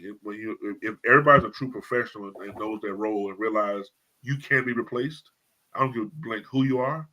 If you don't do your job, it makes you do your job a little higher. And our jobs now, I got to go. Like I said, I got to go to work tonight. If I don't go to work and do my job the way it's supposed to be, and you have that feeling you can be replaced, you're going to work that much harder because you don't want to lose your job. So culture is real. Culture is real. Yeah, it's real. And Yeah. he's bringing that. You can see it, like you said, Johnny Boy. You saw him, see him like he's everywhere. Yeah. And talking to some of the guys that's been there, the veteran guys, they're like, man, he's not only everywhere, but he's just like Parcells. He's barking out, yo, man, what are you doing? What are you doing? Get off your knee. Water. What are you doing? Come on, man. Make the play. Compete. You want to compete. You want competition. Let's go. Oh, it's just training. It's just OTA. There's no such thing. It's just nothing. You're competing every day. You're competing. Right. You don't go through the motions. You got to compete like it's the damn game day. That's what's going to happen this year. So then, go ahead. Yeah, go ahead. No. My question was, so you came from an era of two-a-days. Yeah. Right. Yeah. So now it's one-a-days. But you know what? I got to give him a little bit of problem. We didn't do all this crap. We didn't do all this OTAs and hell no. Yeah. We came. We worked out, of course, with Coach Lott. But to be on the field, I think it's too much. Me personally, yeah. As a former player, as a coach, I think they don't need 2 a days because they're doing everything now. They probably got to have the offense in and have the defense and everything. Right. They're practicing and competing every day. Mm-hmm. But you got joints and ligaments. I mean, when you play O&D line, you slap each other around whether you got on full pads or not. Right. So you're going to get a finger here, or you're going to get a shoulder here, or a little nick here, nick there. Because when you put us together, it's like 2 bulls in the bull ring. We got to hit. Some D lineman is going to try to do a bull rush and one-on-one pass rush with no pads on. So when he does that, the next time we do running play, we're going to double team the blank out of him. You know what I'm saying? Even though with no pads on, let him know. We didn't forget about that little one-on-one, that little thing you did. I think I like them doing it, but I think it's just too much practice, man. Yeah. So it's good, but damn, man, how about some board work? Can we go draw the plates up on the board, man? So Lamont, so then this is a question from one of our viewers here, which is gonna touch on this and what you're talking about, right? Is Yeah. training camp softer now than where you were a pro? It's a lot softer, man. It stinks, man. Because you got to remember, my first year in the pros was Bill Parcells, Mm-hmm. and that was his first year with the team. And if any of my former teammates are on now, I don't know if they're on. I know some people are texting me or whatever. Hmm. We would have that first 2 weeks. Look, Eastern North Carolina is hot, Mm-hmm. hazy, and humid Mm. every day, and we practice it's nasty down there, and it's tough. It's tough to be an East Carolina Pirate, and we did a lot of things that challenged us, that prepared me for the pros. Our strength and conditioning coach down there, who's the greatest, he's the best that I've ever had. Above all the guys I had the pros, he prepared us for anything in life and pro. I mean, 300s, and we did a lot, but those first 2 weeks of training camp, Yeah. the pain and the tears. I mean, brother, dudes were quitting. Like, dudes was like, I'm out of here. We would have 2 days, full pads, Right. both practices. We did it for a stretch, if I'm not mistaken. 1, 2, 3, 4, 5. We had 5 straight full pad practices. Full pads, Bill Parcells practices. Oof. That's crazy. And condition afterwards. And his conditioning wasn't your traditional conditioning. He lined us on the line and said, okay, you got 10-yard sprints. Oh, there's 10-yard sprints after you just did 2 of these. Mm. And he'd say, but you got to go on when I say go. And he'll blow the whistle and somebody jump off sides. That's another one. He'll say yellow, somebody jump off sides. That's another one. And it's to the point now you're up to like 20 of these things. And he's like, you will be disciplined to play for me. So Wow. not only was it physical, and you knew this is how I knew it was going to be a nasty practice. When I see Jumbo and William, like the Giants, when I see some of the old cats, the old heads riding the bikes before practice with that stupid look on their face, because he again, those are Parcells guys. He would tell them, "Oh, we're gonna take the floaties off today." He would say. Mm. He was like, "We're gonna take the floaties off today and see how some of these guys do." So now you got the veteran guys, some of them not practicing. So he would say, we line up in the Nutcracker the 3-on-1 drill, like all physical drills. Everything physical. And then if you jump off side, you got to run to the fence at Hofstra and come back and do it again. Yeah. Then you go to inside running drills. It was physical football, man. But that was the era. That's what it was. If somebody get hurt, next guy in there, get him out of here. Roll his ass out. Excuse my language. Roll him out. Give me another guy. Right. Oh, he's out for how long? Get on the phone. I need more guys in here. Oh, he's out for 2 weeks. Get on the phone. Give me 2 linemen in here. Give me 2 more receivers. Because we're going to play football. We would bang, man. We would bang. And then that 5th day, you walk in and you know you got to do it. And you look on the board and you see uppers. And you just feel that, oh, just uppers. But then you realize you're a lineman. So all uppers is to do the same damn thing you've been doing, just don't have pants, so just not to the ground. Oh man, those nights off, man. When you go have a cold beer over in Hempstead at the Taste of Honey, or where we used to go, that cold beer was ice cold, man. Yeah. So I'm gonna pull it all together, right? So do you feel like playing for Bill Parcells has had a very big influence on Aaron Glenn? Seeing what you're seeing right now, do you feel like it's going that way? I feel Right? it. Okay. This just seeing certain things, and I haven't been around yet. I will be, because when Aaron Glenn, when he got when they wanted guys to come to his opening press conference. I'm not that dude. I'm not that type of guy. I'm humble. That's just his time to shine. I'll be around. I'll be at training camp and I'll do some things. But I want him to do what he's going to do. I don't want to be on stage with him slapping back. Yeah, I remember, but I don't. You know what I'm saying? I'm going to. I'll be around more, but I can feel it from watching the camp and from just looking at some of the things that they're doing. It reminds me of my rookie year and my second year. I'm seeing certain things that are similar, and I have I'm excited inside. I don't want to be too excited because I'm surrounded by a lot of Giants fans and Pittsburgh fans and Cowboys fans. Everybody's a Buffalo fan now because they're good. You know what I'm saying? You know how they go. Oh, but I've always been a Bills fan or Dolphins. So I have a quiet inner confidence that this team is going to be better than people think they are. I just got a feeling. I just have a feeling because I've seen it. We were, like I said, we were 9-7, one win from being 10-6 after being 1-15 the year before with a coaching change. So it's doable. So if you could say one thing right now to the Jets nation, the fandom about Aaron Glenn as a coach right now, what do we expect? Like, what do you think we're getting from Aaron Glenn right now? What is the 2025 New York Jets going to be? You're going to see, without any hesitation, you're going to see a disciplined, aggressive football team on both sides of the ball. Offensively, you're going to see a lot of running. You're going to see a lot of running the ball, aggressive. Defensively, you're going to see guys excited about making plays, but making plays. You're going to see guys who might not have liked to tackle, like to butt people up last year. You're going to see some people hitting this year that wasn't hitting last year. Right. So don't be surprised when you see certain things this year.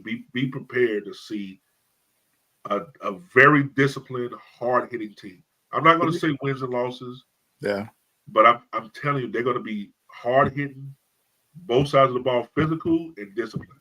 They said they were going to practice tackling. Yes, like actually practice tackling. That's what I'm saying right there. That lets you know physical and discipline. Yeah. Because AG is not a big guy. Mm. But I will tell you, he used to put his, that one thing I say about Coach, he would put his face mask in the running back's chest. He wasn't one of those cornerbacks that dive at your knees. He could pick the ball up, he could lock up your best receiver.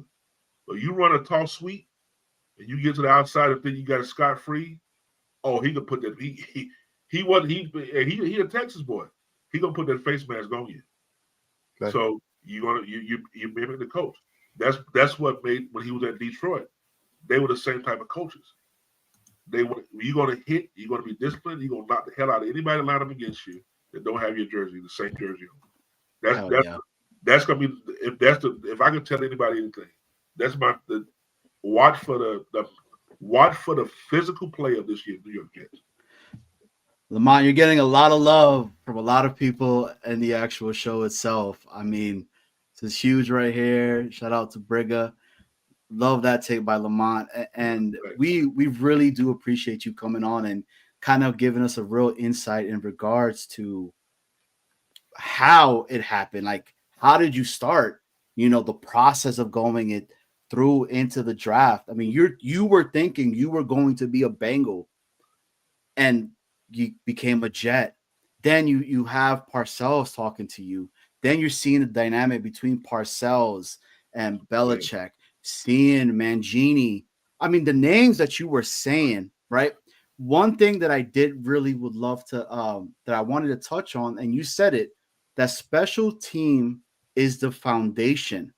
And AG is constantly talking about that as well. That's not talked about as much, right? So that is like I'm hyped. Like I can't not be excited, right? I'm on the same boat with you. Like I'm trying to hold it in. Yep, I don't want to say everybody talking about 4 wins, 3. Okay, I'm not saying a word. I ain't saying nothing. But he's got young blood in the special teams department now. He's got Chris Banjo there. Yeah, and I'm telling you, man, look at the guy they drafted. That kid out of Alabama. Watch him on special teams this year. Yeah. Watch. I don't want things are fun. You see that as a player and as a longtime fan. For me as a coach now, you start seeing things like I know why they signed him. Yeah. Oh, they want to keep all those running backs. They're going to use. Oh, he's going to be. They cut him because you start seeing things like, okay, but you got to be like, I can't say nothing. Let me make sure this is what they're going to do. It's just so much. I want to not to jump around, but I did want to say, speaking of Parcells, when I actually started as a rookie, and I was actually USA Today. If you look at it, I was a USA Today All Rookie team. But I remember Parcells because we had a few linemen get hurt, and I remember him, the conversation I had with him about being prepared. And I think back to that. I started the Jets-Giants game as a rookie, and that's like a regular season game. And I started. I gave up 2 sacks. I played the whole damn game. Listen. I'm just out of school. This is the 3rd preseason game. I played the whole game. Wow. It was just like playing a regular season game. I was drained afterwards. Jesse Armstead beat me off because they run that stinking 3-4, which I run now. Mm-hmm. Armstead beat me off the edge. The first sack, they run a 3-4. Strahan was at end. Right before the snap, he slid down to right here. And let me tell you, this is before he was the sack record and all that. He was making his way. But Neil O'Donnell said set hut. And before I could get out of my set to be here, he was beside me already. Wow. Wow. And he sacked Neil. Neil didn't like it, and Neil and Keyshawn, they cursed me out the huddle after that. I think Neil threw the ball at me after that. Get your ass in gear, rookie. And I was like, dude, come on. But I played the whole game, and I said it to say, Parcells cursed me out. We got to the team meeting the next morning after the Jets-Giants game. And Bill Parcells said, Lamont Burns, can you stand up, please? And I was like, oh, fuck. Excuse my language. That's You're okay. good. You're good. There it is. I was like, I'm on the bus back. I'm out of here. Yeah. He said, guys, he said, I threw this kid into a situation yesterday. I just want to see how he respond. And he read off my stats. He said he played the whole game. I think it was 80-something plays. Mm. He had 0 mental errors, gave up 2 sacks, a couple of physical errors. He said this kid is not he pretty much like he ain't been playing the line a long time. He said, but I want to give this kid kudos for what you did in that game yesterday. This is Bill freaking Parcells. Yeah. This ain't, this is Parcells. Right. And I felt so much pride at that moment in the hard work and what you did. And the fellas show love, you know what I'm saying? And that's facts. And the 3rd preseason game was a big game. The Jet, listen, there was the stadium was full. It's Jet-Giants. Yeah. It's Jet-Giants. And are there things that I regret in my career that, like I said, going to the second year, there was I had a couple of incidents. I wasn't in my right mindset, but Parcells stayed. Like I said, like I was his son. He was there for me and with me. He sent me to get help. I had to go up to Maine. He didn't release me. Wow. But my agent, this is the story I was going to say. My agent took it as I was released, so he was telling other teams to come and get me. Oh. But I was on what they call I think it was the physically unable to perform list or something of that nature. Yeah. I don't know what the calling was. I was still under the umbrella. He was checking on me. Parcells was calling the man he sent me to talk to, Ray Pelletier, who was a mental health guy before mental health was cool. Right. He would call. I was up in the woods in Maine with this guy, and he would say, "Well, I just talked to your coach, and he just wanted to see how you're doing and everything." And it was cool, but my agent was calling teams, and they had to take me off that after a certain time, and I went and tried out for the Jaguars. And I was about to sign with the Eagles. Listen, I was a starter. Right. I started the last 4 games of my rookie year. Mm-hmm. So guys was like, yeah, we'll take him. Not knowing about the gun or about certain things that happened. Right. I had a bad second preseason. But Parcells brought me back, and he paid me. He brought me back. He said, "I'm bringing you back."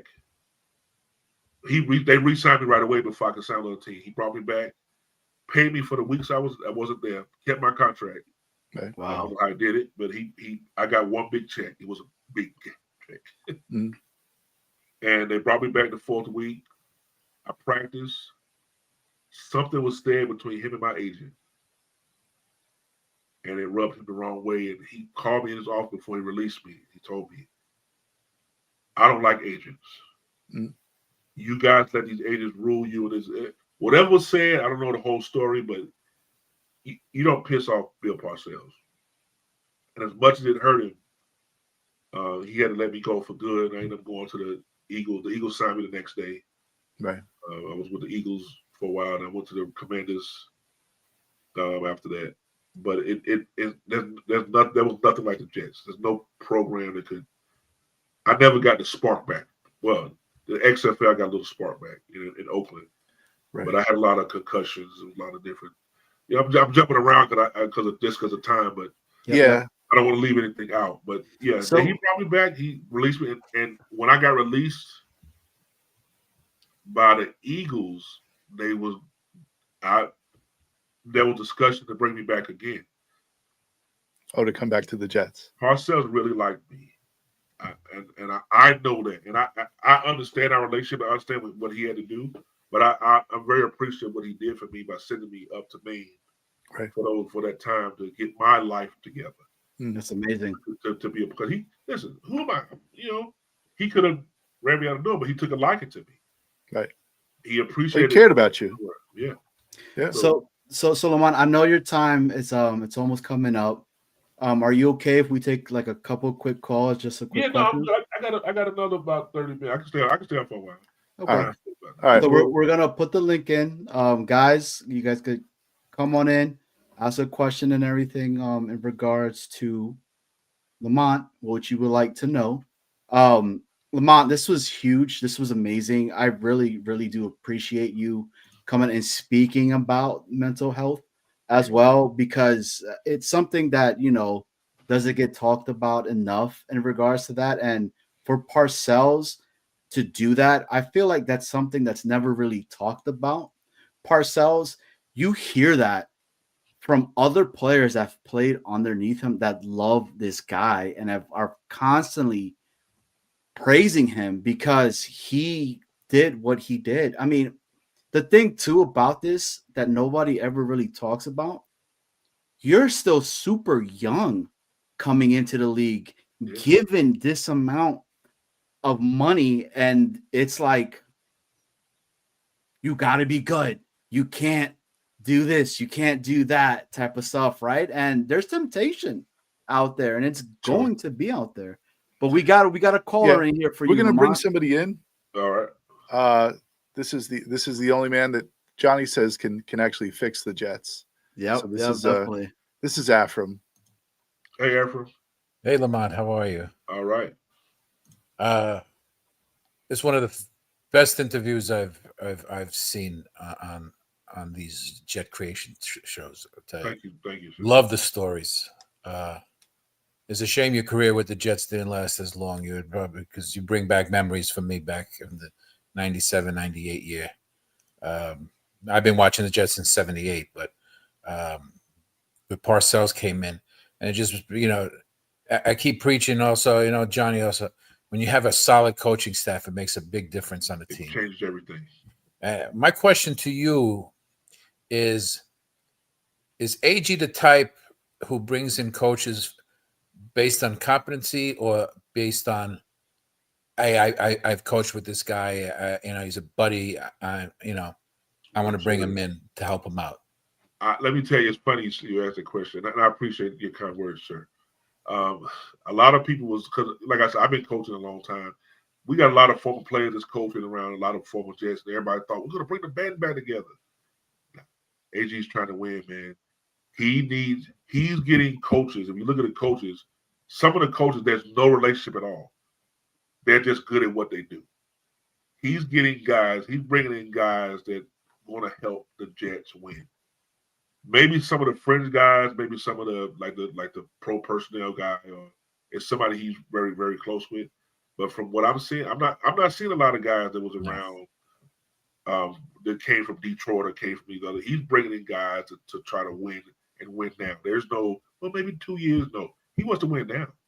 Yeah, no, and that's what I see also, because I think he doesn't get a fair shake because he's a first time head coach, but what he's doing with that team, what I'm seeing, if another guy was in here that was a head coach, they'd be praising him left and right. Of look how this is what you bring when you bring a head coach with experience in. He's doing the same thing, but because he's a first timer, they're not going to give him the credit where credit is due until he starts putting wins on the wall. So I'm looking forward to it.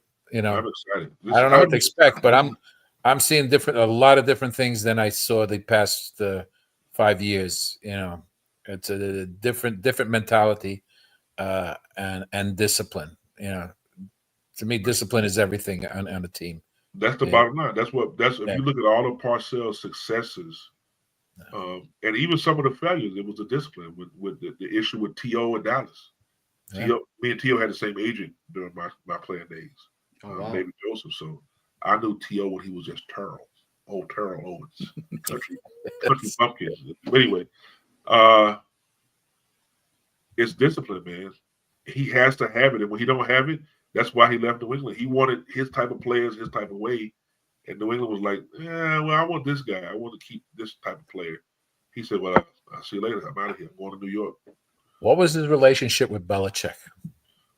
Parcells. It wasn't icy. It wasn't icy, but they weren't eating lunch together all the time. It was interesting because they've been together so long, all of them. But everybody knew who the head coach was, and everybody knew who was in charge or whatever. If he told Bill, Coach Belichick, if he said, "I don't want to see that defense," Coach Belichick was not going to run that defense. He might say, "Why, Bill?" And then they'll look at each other, and he'll say, "Because I don't want to see it. I don't think it's going to work." And he's like, "Well, what the blank am I here for?" Like professional conversation. It wasn't disrespectful per se, but it was. Right. Do you think there was some animosity when they named him head coach, and then they brought in Parcells as a consultant, and then dropped him back? Bill, from what I gathered from the time at Belichick, when he finally was going to break away, he wanted a complete break. Yeah. He didn't want to break away and then still have Big Brother. You know what I'm saying? Not even a negative way.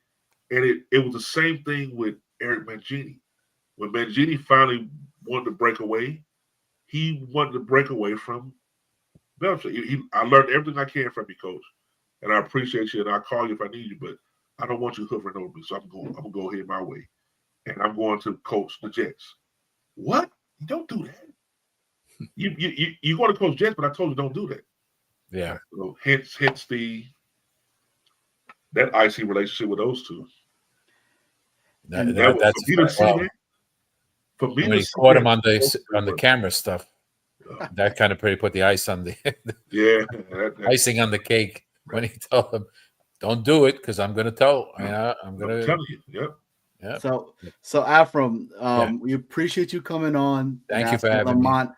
This was awesome. We always know you bring it every single time that you come on air as well. So Afram, with that being said, appreciate you coming on, man. Thank you for having me. And let's go Jets. This goes right. That's it. This the year. Could be the year. Thanks, Afram. Good year. Thank you. Whew. Well, we got a lot. This was amazing, right. Lamont. This was great, dude. Just honestly, I want to bring you back on more and be able to talk some more stuff, especially when training camps really start to come in and you start to really see the stuff because you've been there and you're seeing it from Parcells and then now from AG, and to be able to essentially see it and see the comparison to it and the way you break it down is awesome, man. I want to give a live update from training when I see them at practice. I want to see how they practice if they do the 3-spot drill. I was going to say you're going to go to training camp, correct? Yeah, I should go to camp. The Jets do a good job with the alumni, but I'll be honest, man. Sometimes I don't like to ask, where can I go? I don't know. A lot of people are like, you crazy, because there's guys that played one down. Yeah. That Badger, they got more paraphernalia. They got more. They get tickets for people. I'm like, I just don't think that's right. You know, I'll say, can I get a ticket for me and my son, or me and my girlfriend, or me and my wife, whatever. But with having somebody that I know as a head coach, and that I played with, right. I'll ask for more. I may be more vocal this year. Just to go to. I just want to go to games. Yeah. Just to be there. I want to go to practice more. Like last year, I didn't go to practice. Year before I went, but I want to go this year. I want to just see how it is. Right. I go every year, so yeah, I want to go. I want to be there. I want to, I want to be. I actually want to talk. I don't want to try to coach those two linemen. I just want to stand and take a picture of those two big suckers, man. Right, Olu and Membu. Yeah, that's a dream, man. I mean, they got to get some nickname for those two, man. You have a lot of faith in them. Yes. Yeah. I had to go back and the guy this year, I was like, I don't know, but let me tell you something. He's a prototypical right tackle. His backside is huge. He's not a long, lean left tackle like, I'm not gonna try to pronounce the name. This guy is a big bull, athletic. He's a freak of nature. If you watch some of his tape from college, you're like, this dude is good. Right. Like really good. Then you say, he's really, really good. But you can see what he can improve on this or that. He's going to improve as a pro. Right. But then you're like, man, this dude he may be better than Olu. For him. Serious. Yeah. So he may end up being a better pro. So let me ask you this one last question really quickly, and then I think we'll wrap it up on this one. Right. And Lamont, when we run the ending, just stay on because we did want to speak to you afterwards really quickly. Okay. Justin Fields. What is your thoughts on Justin Fields? Misunderstood. I don't know why the Pittsburgh stopped playing last year. Yeah. I have no idea. And look, I got Coach Tomlin, much respect, the whole Steelers program. I don't know why they stopped playing him. I wish I knew somebody in the locker room that could tell me. I don't know. I don't think he got in trouble.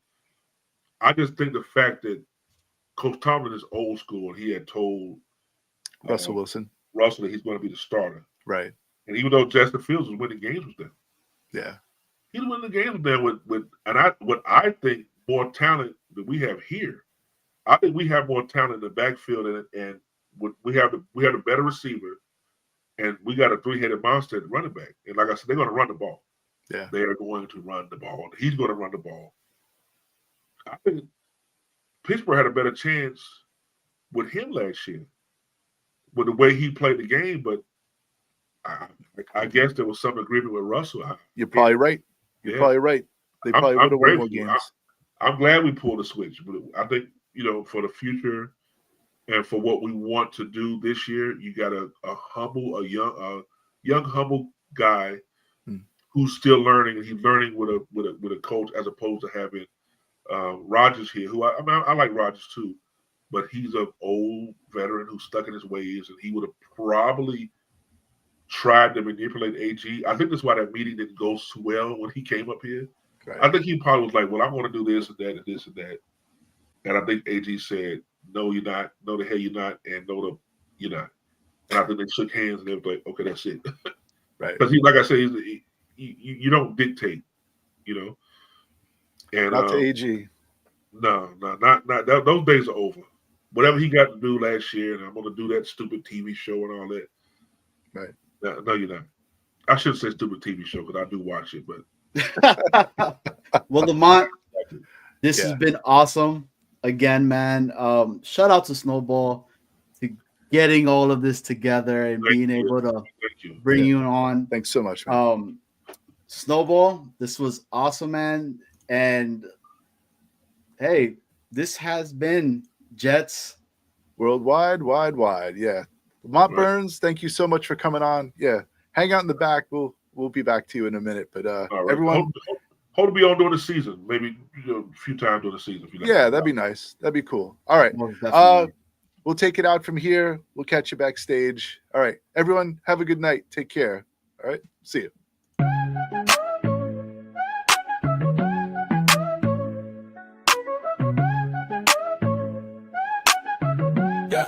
Yeah, we started off as Titans, and now we're the Jets. The start of every season always starts with the sweats. Vinny T, Brett Favre, Aaron Rodgers, what's the deal? Don't even try to tell me that the curse ain't real.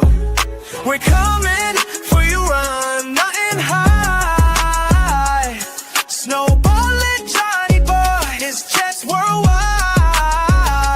Why? Yeah, like and subscribe.